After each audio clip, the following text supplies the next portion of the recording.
మన పూర్ణిమ సిల్క్స్ లో కాదాంబరి కలెక్షన్స్ స్వచ్ఛమైన కంచి పట్టు చీరలు. వివరాలకు కాల్ చేయండి.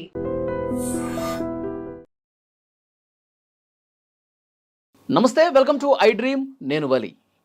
ప్రస్తుతం నాతో పాటు అడ్వకేట్ ఉషశ్రీ గారు ఉన్నారు. మాట్లాడదాం మేడంతో. నమస్తే మేడం. నమస్తే వలి. ఇప్పుడు సోషల్ మీడియాలో, మెయిన్ స్ట్రీమ్ మీడియాలో కూడా ఎక్కడ చూసినా మంగ్లీ వ్యవహారం నడుస్తుంది. మీరు కూడా చూసుంటారు. మైక్రో ఫైనాన్స్ చేసి బాధితుల దగ్గర నుంచి కోట్ల రూపాయలు వసూలు చేశారు. మళ్ళీ వాళ్ళకి ఎగ్గొట్టేశారు. ఇప్పుడు పంజాగుట్ట పోలీస్ స్టేషన్లో కేసు కూడా నమోదైంది. అయితే అసలు నా ప్రమేయం లేకుండా నా పేరు వాడి నన్ను బదనం చేస్తున్నాడు అడ్వకేట్ సుబ్బారావు అని చెప్పి ఈమె ఆరోపణ చేస్తూ ఉంది. ఇప్పుడు పోలీసులు విచారిస్తే కానీ వాస్తవాలు వెలుగులోకి వస్తాయి. అంటే ఈ కేసు చూసిన దాన్ని బట్టి, బాధితులు మాట్లాడిన దాన్ని బట్టి మీకు ఏమర్థమైంది? ఆవిడ ఇన్వాల్వ్మెంట్ కానీ డైరెక్ట్ మాటల్లో కానీ, చేతల్లో కానీ, రాతల్లో కానీ, ఆవిడ హావభావాల్లో కానీ ఎక్కడ ఆవిడ ఇన్వాల్వ్మెంట్ లేదనేది ఆవిడ వాదన. నేను కామన్ సెన్స్ పక్కన పెట్టి లా ప్రకారం మాట్లాడుతున్నా. సో ఆవిడ వాదనని పోలీసు వారు కనుక డెఫినెట్గా నిర్ధారిస్తే, అంటే ఇన్వెస్టిగేషన్లో నిర్ధారణ జరిగితే ఆవిడ డెఫినెట్గా ఈ పనులు ఏమీ చేయలేదనే కోర్టు వారు కూడా తీర్పు ఇవ్వడం సాక్ష్యాధారాలని బట్టి ఉంటుంది. కానీ ఇక్కడ మనం ఆయన అడ్వకేట్ గారు చెప్తున్నట్టు బాధితులు ఎవరైతే ఉన్నారో వాళ్ళ సొంత తమ్ముడు, ఆవిడ సంబంధితులు, అండ్ ఆవిడకి ఒక రకమైన తెలిసిన వాళ్ళు, కనెక్షన్ ఉన్నవాళ్ళు, ఫ్రెండ్స్, శ్రేయోభిలాషులు ఎవరైనా సరే ఆవిడ్ని చూపించి, లేకపోతే ఆవిడ ఇన్వాల్వ్మెంట్ ఉంది అని ప్రూవ్ అయితే కనుక డెఫినెట్గా ఆవిడ కూడా ఈ క్రైమ్ సీన్లో ఇన్వాల్వ్ అయ్యే ఛాన్సెస్. అంటే బాధితులు కూడా చెప్తున్నారు ఈమెకి తెలిసే జరిగింది, ఈమె పేరు వాడారు, ఒకసారి వాళ్ళ ఇంటికి కూడా తీసుకెళ్ళి మాట్లాడించారు. అంటే ఆ మీటింగ్లో ఈమె ఎక్కడ మాట్లాడలేదు, కానీ వాళ్ళ ఇంటికి తీసుకెళ్ళి మరి డబ్బులు ఇచ్చిన వాళ్ళు మంగ్లీ ఉన్న ఇంటికి తీసుకెళ్ళి మరీ మాట్లాడారంటే సో డెఫినెట్గా మంగ్లీ గారు ఉన్నారా? కదా ఆ మీటింగ్ లో మంగ్లీ గారు ఉన్నారా? ఉన్నారు. కానీ దాని గురించి మాట్లాడి ఉండరు. ఆ ట్రాన్సాక్షన్ గురించి మాట్లాడి ఉండకపోవచ్చు, లేదా ఆ ట్రాన్సాక్షన్ గురించి మాట్లాడారని చెప్తున్నారా? ఆ ట్రాన్సాక్షన్ గురించి కాదు, అక్కడ మంగ్లీ పేరు చెప్పే డబ్బులు వసూలు చేశారు కదా ఒకసారి. సో ఇక్కడ ఇదే అడుగుతారు చాలా మందికి అర్థం కాంది. Law and order is very very different. అంటే పోలీసుల పరిధిలోకి నెక్స్ట్ అప్లికేషన్ ఆఫ్ లా అంటారు దీన్ని. మీరు చాలామంది అడ్వకేట్లు ఇంటర్వ్యూ చేస్తున్నారు, నేను చూస్తున్నాను. సో ఇక్కడ ఉండే చిన్న లొసుగు ఏంటంటే నమ్మబలికి అంటారు పాతకాలంలో. ఇప్పుడు అదిగో పులి ఇదిగో ధనం అంటే అక్కడ అది ఉంది అని చూపించి ఆవిడ అవగాహన శక్తిలోకి వచ్చి, అంటే ఆవిడ ఇంట్లోకి వెళ్ళి ఆవిడతో మాట్లాడటం అంటే డెఫినెట్గా ఎవరైతే తీసుకెళ్లారో వాళ్ళకి ఆవిడకి సంబంధం ఉంది నిర్ధారింపబడినట్టేనా కాదా? నిర్ధారించినట్టే కదా. అంటే డెఫినెట్గా ఆవిడ్ని చూపించి వ్యాపారం చేశారు కాబట్టి ఆవిడని డెఫినెట్గా ఈ కేసులోకి లాగుతారు. ఆవిడ రావాల్సి వస్తుంది. ఆవిడ ఏదో సరదాగా వచ్చేసి కౌంటర్ ఎఫ్ఐఆర్లు లేకపోతే నా సంబంధం లేదు, ఇదిగో నా తమ్ముడి ఫేస్ ఇది అండ్ అని చెప్పి ఆవిడ డిఫెండ్ చేసుకోవడం సర్వసాధారణం. ఎందుకంటే ఆవిడ కూడా అడ్వకేట్ని, లా అండ్ ఆర్డర్ని ఫాలో అవ్వడానికే ప్రయత్నిస్తారు. కాబట్టి చట్టం తన పని తను చేసుకుపోతుంది అనే ఒక నానుడిలో ట్రాన్సాక్షన్స్ అవనివ్వండి, లేకపోతే ఫోన్ రికార్డ్స్ అవనివ్వండి, ఒక్కసారి కూడా మాట్లాడకుండా అయితే ఉండరు. అండ్ ఎవిడెన్స్లు, ఫ్యాక్ట్స్ ఆఫ్ ద కేసుకి వెళ్తే క్రైమ్ ఎవరు చేశారు అనేది ఒకటైతే ఎవరు చేయించారు వాళ్ళు ఎక్కడ ఇన్వాల్వ్ అవ్వరు. అండ్ ఇట్లాంటి పెద్ద పెద్ద స్కాముల్లో డెఫినెట్గా ఇదే జరుగుతూ ఉంటుంది. ఎందుకంటే వాళ్ళకి తెలుసు ఫ్యూచర్లో వాళ్ళు బయటకు వస్తారనో, లేకపోతే మనం పెద్ద పెద్ద పెద్ద పెద్ద కేసులు తీసుకున్నా ఫ్రాడ్ కానీ, హ్యూజ్ రేంజ్లో స్కామ్ కానీ, అండ్ మోస్ట్లీ చూస్తే ఇక్కడ ఆవిడ కమ్యూనిటీ వాళ్ళే, అంటే వాళ్ళ దగ్గర ఎవరైతే నమ్మగలుగుతారో లేకపోతే వాళ్ళ మాటలు ఎవరు వింటారో వాళ్ళ కమ్యూనిటీ వాళ్ళు మోసం చేయరని ఒక దీంట్లో ఆవిడ పరిధిలో కొన్ని కోట్లకే చేసింది. ఇప్పుడు మనం పెద్ద పెద్దవి చూసుకుంటే లక్షల కోట్లకి చేస్తారు ఫ్లైట్స్ కానీ. ఎవరైనా స్కామ్ చేసేవాళ్ళు వాళ్ళ పేరు కానీ, వాళ్ళ ప్రమేయం కానీ, వాళ్ళు ఉన్నారన్న అవగాహన శక్తి కానీ లేకుండానే చేస్తారు. లేకపోతే స్కామ్ ఎందుకు చేస్తారు? పిచ్చోళ్ళ చేసేవాళ్ళు. అవునా? అంటే బాధితులకు చెప్పడంలో మంగ్లీ గారు ఇప్పుడే రారు, ఇప్పుడే ఈ విషయాల్లోకి జోక్యం చేసుకోరు. ఆమె కార్యక్రమాల్లో బిజీగా ఉన్నారు. లాస్ట్లో ఇనాగ్రేషన్స్, సిమెంట్ ఫ్యాక్టరీ పెడదాం అనుకున్నారంట, తర్వాత పబ్ ఒకటి, స్కూల్ ఒకటి. సో ఇవన్నీ హాస్పిటల్, ఇవన్నీ వీటిలో పెట్టుబడులు పెడితే మీకు మంచి ఇంట్రెస్ట్లు ఇస్తాం, బెనిఫిట్ చూపిస్తాం. 5 లక్షల పైగా పెట్టుబడులు పెట్టిన వాళ్ళకి దాన్ని ఏమంటారు 3 సెంట్ల భూమి వాళ్ళ పేరు మీద రిజిస్ట్రేషన్ చేయటం. సో ఇవన్నీ కూడా చెప్పారంట.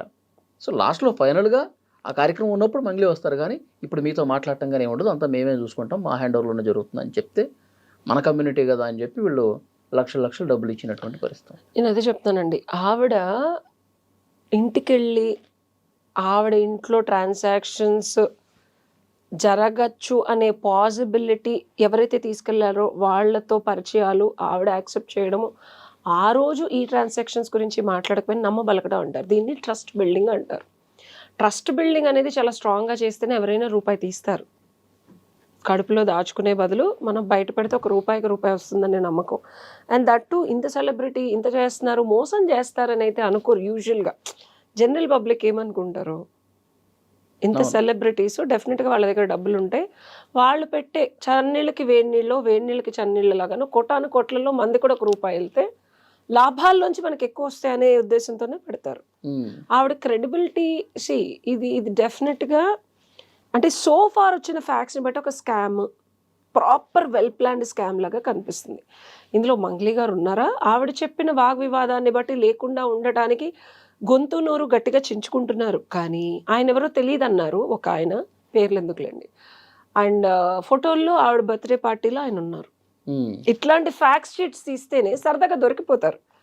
ఆవిడ నేను చేయలేదు, నాకు సంబంధం లేదు అనేది ప్రూవ్ చేసుకోవాలి. మాటలు వేరు, చేసేసిన చేతలను చెరుపుకోవాలంటే రబ్బర్ పెట్టి చెరుపుకునేది ఓన్లీ పెన్సిల్తో రాస్తేనే. పెన్నుతో స్కెచ్ పెన్నుతో రాసేసిన తర్వాత సరే అప్డేటెడ్ టెక్నాలజీతో అది కూడా చెరుపుకోవచ్చు.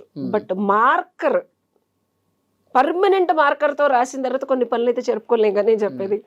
సో కొన్ని పవర్తో, పేరుతో, డబ్బుతో చెరపచ్చు.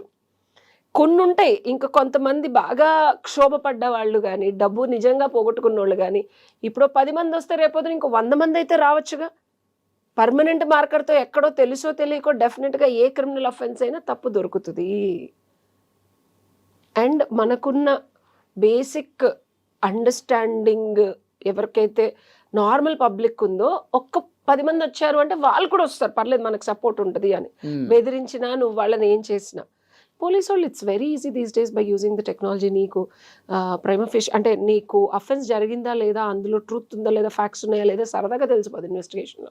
పోలీసులు తెలుసుకుంటే అసలు కాల్ రికార్డ్స్ కానీ, ట్రాన్సాక్షన్స్ కానీ, ఎక్కడెక్కడ ఎవరెవరు ఎలాంటి మీటింగ్, సీసీ కెమెరాలు, ఈవిడెక్కడికి వెళ్ళింది, ఎవరితో మాట్లాడింది, అర్ధరాత్రులు ఎవరితో ఏం ట్రాన్సాక్షన్స్, లేకపోతే ఏ ట్రావెల్ చేసింది, ఈజీలీ. అయితే మంగ్లీ గారి మీద వస్తున్న ఒక ప్రధానమైనటువంటి ఆరోపణ ఏంటంటే, ఇప్పుడు అడ్వకేట్ సుబ్బారావు చెప్పినా, ఇంకొకరు చెప్పినా, ఇప్పుడు ఈమె పేరు చెప్పుకొని లక్షల రూపాయలు వసూలు చేశారు, కోట్లు వసూలు చేశారు కదా. ఇప్పుడు అడ్వకేట్ సుబ్బారావు బయటకు వచ్చి బాధితులను వేసుకొని పోలీస్ స్టేషన్ చుట్టూ తిరుగుతుంటే మంగ్లీ అడ్వకేట్ సుబ్బారావుని క్వశ్చన్ చేస్తుంది. అసలు నాకేం సంబంధం, అసలు నువ్వు ఎవరు ఏంటి అనేది క్వశ్చన్ చేస్తుంది. దానికంటే ముందు స్కామ్ జరిగిందనేది కళ్ళకు కనిపిస్తోంది, బాధితులు కూడా మాట్లాడుతున్నారు. ఈ స్కామ్ చేయడానికి కారకుడు ఎవరు? రమావత్ మధు. మంగ్లీ గారి పేరు చెప్పి ఇతను డబ్బులు వసూలు చేశాడు, ఇతను స్కామ్ చేశాడు అనుకుందాం. ఇతని మీద కదా పెట్టాల్సింది ఫస్ట్, ఇతన్ని కార్నర్ చేయాలి కదా మంగ్లీ, తర్వాత అడ్వకేట్ సుబ్బారావు కదా. ఆమె పేరు వాడుకొని బదనం చేసింది ఇతను కదా. ఇందాక ఒక వర్డ్ వాడాను కామన్ సెన్స్తో. మనం పూర్వపదాలు చూస్తే కర్నూలు దగ్గర ఆల్రెడీ అయింది, వీళ్ళు బెయిల్ తీసుకొని రావడం జరిగింది. నేను మళ్ళీ చెప్తున్నాను, నాకు సంబంధం లేదని సుబ్బారావు బిగ్ బాస్కి వెళ్ళాలి, లేకపోతే డబ్బులు ఇచ్చి ఇంటర్వ్యూలు చేయించుకుంటాడు అని అతన్ని టార్గెట్ చేస్తుంది. కానీ లాలో ఒక చిన్న లొసుకుంది వాళ్ళి. Whatever that you do and whatever that you don't do is also a crime.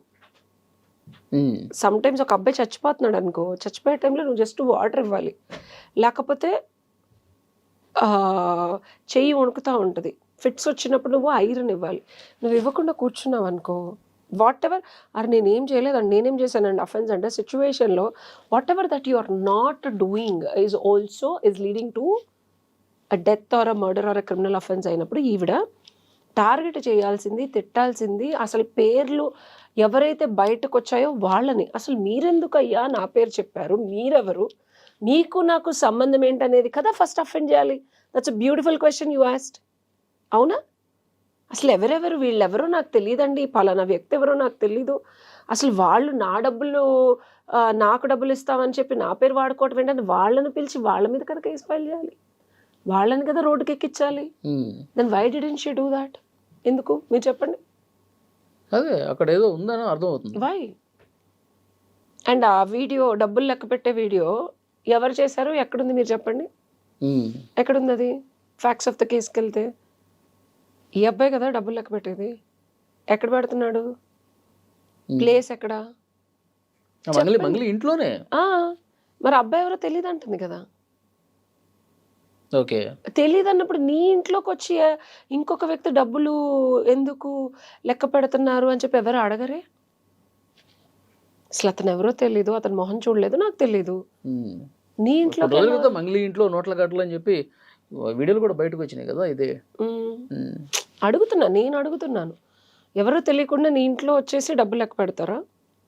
ఇప్పుడు అబ్బాయి ఎవరో తెలియదు అంటున్నారు, ఆవిడ మొహం మీద చెప్తున్నారు. అవునా? వాళ్ళకి నాకు సంబంధం లేదు, నాకు తెలియదని. లాలో ఇంకొక పెద్ద, చాలా పెద్ద లొసుగు ఇంటెన్షన్.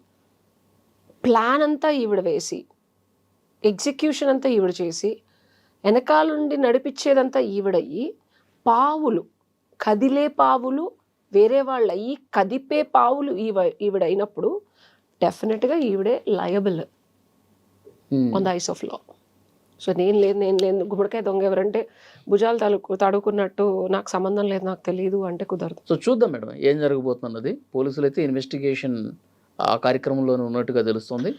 నేను కూడా ఇనీషియల్గా ఆవిడ వీడియో చూసిన తర్వాత నిజంగా పాపం ఈవిడ ఫ్రేమ్ చేస్తున్నారేమో, అయ్యో పాపం అనవసరంగా పాప ఆడపిల్ల కష్టపడి పాటలు చేసుకుంటూ ఇచ్చేస్తుందని. బట్ నాకు తెలిసిన వాళ్ళు కూడా సినిమా వాళ్ళు వీళ్ళు ఉంటారు కదా. I also like she's very arrogant and ఎవరన్నా ఏదన్నా మాట్లాడినా చాలా ఆరగెంట్గా అలా సమాధానం చెప్తూ ఉంటుంది అని చెప్పి. సో గాడ్ నోస్ ఎవరేం చేశారో మనకు తెలియదు. సో విచారణలో బయటకు వస్తాం మేడం వాస్తవం ఏంటనేది. ఫ్యాక్ట్స్ ఇప్పటికి కూడా మంగ్లీ గారికి తెలియకుండానే జరిగిందని నమ్మే పరిస్థితులు కూడా కొన్ని ఉన్నాయి. నాకైతే అనిపించట్లేదండి, జనాలు వచ్చేదాన్ని బట్టి. ఇప్పుడు ఒక్కళ్ళు ఇద్దరంటే నేను ఒప్పుకుంటా, గ్రడ్జ్ పెట్టుకొని పాప ఆడపిల్ల మీద ఇబ్బంది పెట్టడానికి, డిగ్రేడ్ చేయడానికి ట్రై చేస్తున్నారు అని. ఇంతమంది వస్తున్నారు కదా, ఇంకా వస్తే కనుక డెఫినెట్గా మనం దీన్ని సీరియస్ అఫెన్స్ కింద, నేను అదే చెప్తున్నాను. మర్డర్ అంతా ప్లాన్ చేసి వెపన్స్ అన్ని ఎక్కడెక్కడ పెట్టాలో ముందే వెళ్ళి పెట్టేసి, ఆ రోజు ఆ వెపన్ తీసుకొని చంపినోడు ఇంకోటి అయినప్పుడు ఎవరైతే మర్డర్ ప్లాన్ చేస్తారో ఆడిదే అఫెన్స్. ఈ స్కామ్ ప్లాన్ చేసిన వాళ్ళదే అఫెన్స్. అది మంగ్లీ అయితే డెఫినెట్గా మంగ్లీదే offence. Mangli is the reason for all this. Okay. Investigation lo ante, but we need to wait for the police investigations with the proper evidences and the proofs that needs 100% clarity and credibility. అలా ఉంటేనే మనం అనాలి ఈ మాట. అది కూడా చెప్తున్నాను. Thank you very much. Thank you. And for more videos, Please subscribe to iDream. Please subscribe to iDream. Please subscribe iDream. And please subscribe to iDream. For more videos, subscribe to iDream. please like, share and subscribe to the channel. Congratulations, iDream. Subscribe to iDream. Subscribe to iDream. So subscribe to iDream Media. iDream ki iDream team andarki huge congratulations. Please subscribe iDream Media. Please subscribe to iDream. Subscribe iDream. Please subscribe to iDream. iDream అంటే నా కళల ఛానల్ను subscribe చేసుకున్న నోరు తిరుగుతలేదు, మీరైతే గంట గుర్తు కొట్టండి. For more such videos, please subscribe to iDream. Subscribe to iDream. Please subscribe to iDream. Please subscribe iDream Media. Please do subscribe to iDream. Please subscribe to iDream Media. For best entertainment and information, please subscribe iDream. And don't forget to subscribe to iDream.